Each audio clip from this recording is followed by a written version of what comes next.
All right, so I got my radiant set up, good to go. I got my three zones, or you could say 3 loops, and I've got them labeled 1, 2, and 3. Then I'll decide which one is supply and return on each one. And then the bigger conduit is going to be the supply return to the house for the loops for that, because I'm gonna have the boiler in the house.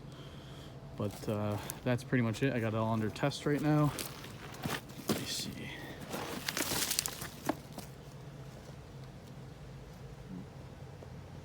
Okay, so that's good to go. But we got the rebar in there, we got the wire mesh, we got the foam. I should have the tires holding it down for the wind. Forms are up, and we're getting concrete Monday.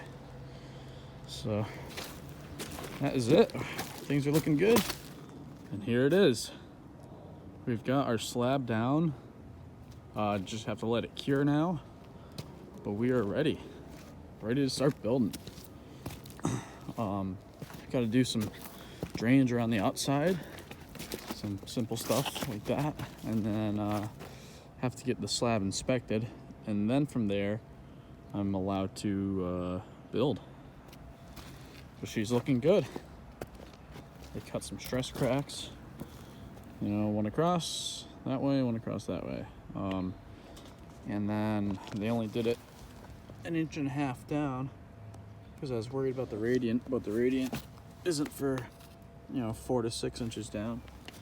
So came out freaking awesome. So this will be really cool.